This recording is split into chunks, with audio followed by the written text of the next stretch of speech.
Pertama-tama saya ucapkan puji syukur kepada Tuhan atas kesempatan yang diberikan kepada saya hari ini.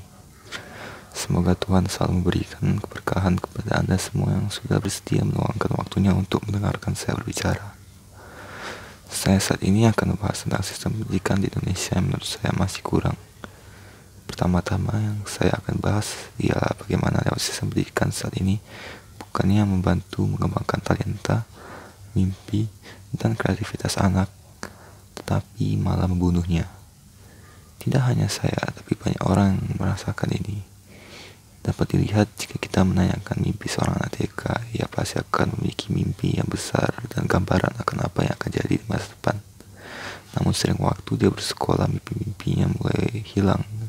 Dimana saat kita biasanya akan menanyakan anak SMP atau SMA, mereka biasanya akan bingung dengan masa depan mereka, dan mimpi mereka berubah menjadi biasa-biasa saja karena mereka berpikir bahwa itu tidak mungkin bisa mereka capai. Karena sekolah mengambil waktu yang seharusnya bisa digunakan seorang murid untuk mengembangkan talentanya. Sekolah memberikan murid banyak ulangan dan memberikan beban materi pelajaran yang membuat daya kritis murid tidak muncul.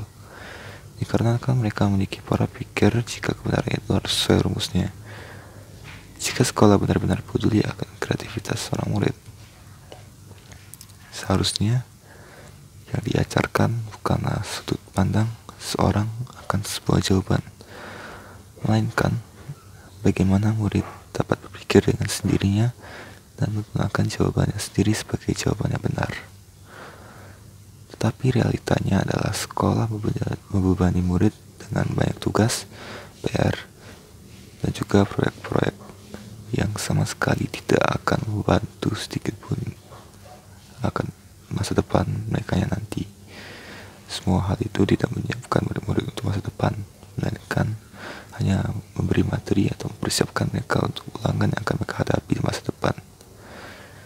Sekolah mengajarkan banyak murid hal yang sama dengan cara yang sama, padahal semua orang itu berbeda keinginannya, mimpinya juga kemampuannya.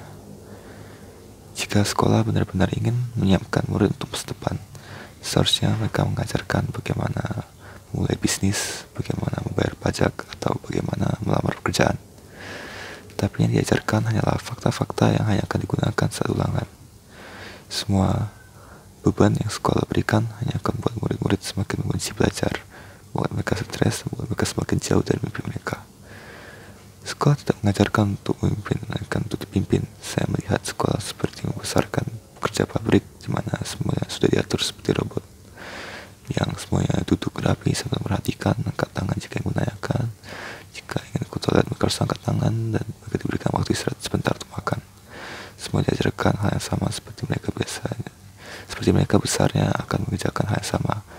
Itu yang menyebabkan sistem pendidikan di Indonesia kurang efektif. Berbicara mengenai hal itu, belum lama ini Indonesia melakukan perombakan kurikulum yang dikenal dengan kurikulum 2013 atau K13.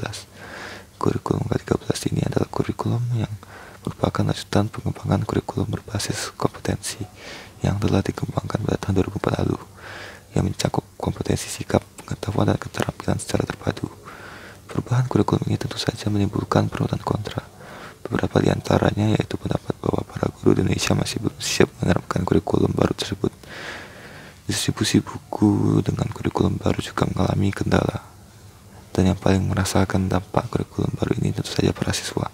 Teknik belajar mereka diubah, tugas diberikan semakin banyak, dan kegiatan lain yang melelahkan siswa juga bertambah.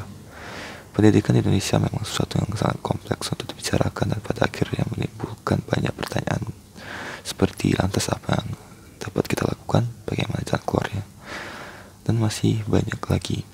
Namun pada akhirnya hal itu kembali pada pribadi masing-masing.